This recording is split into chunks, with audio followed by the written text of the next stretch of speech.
पारंपरिक सोहर गीत। अरे अरे काली जमुनिया तू फर के लटक जा।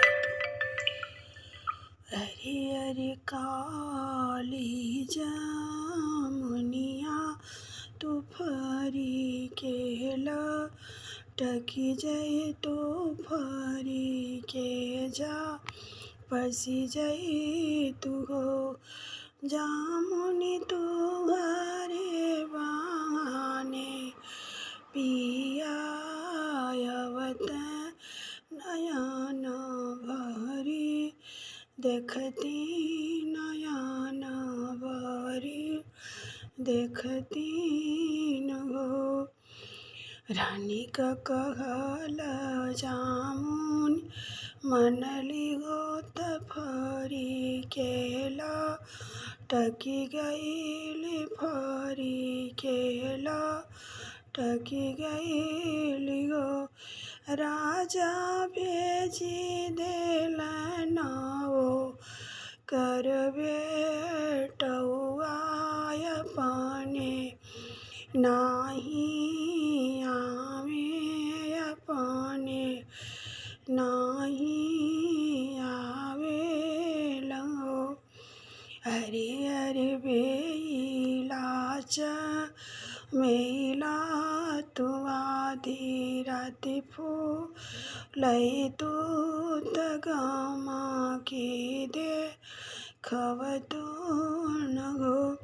बेला तो घरे गमक से राजा अवत नयन भरी देखती तजिया राजो उड़ाइत गो।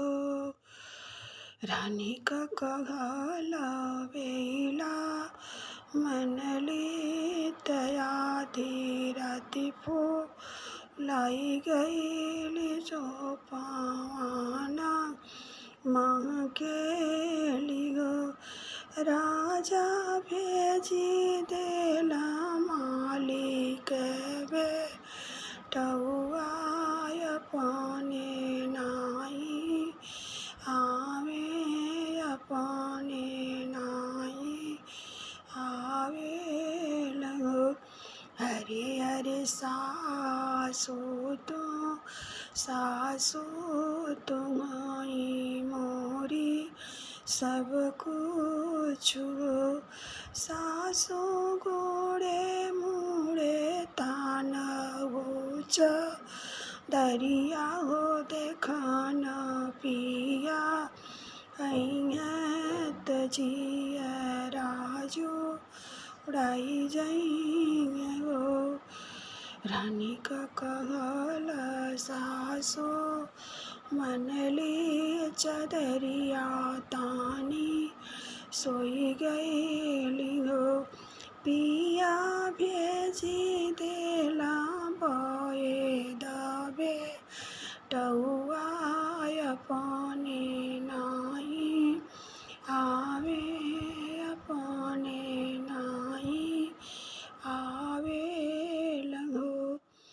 अरे अरे बाबू तू पिया कैला लनमात रोई के सो नाव बाबू तो घरे बहाने पिया अवत नजर बरी देखती तजिया मोर जो उड़ाई गई तगो।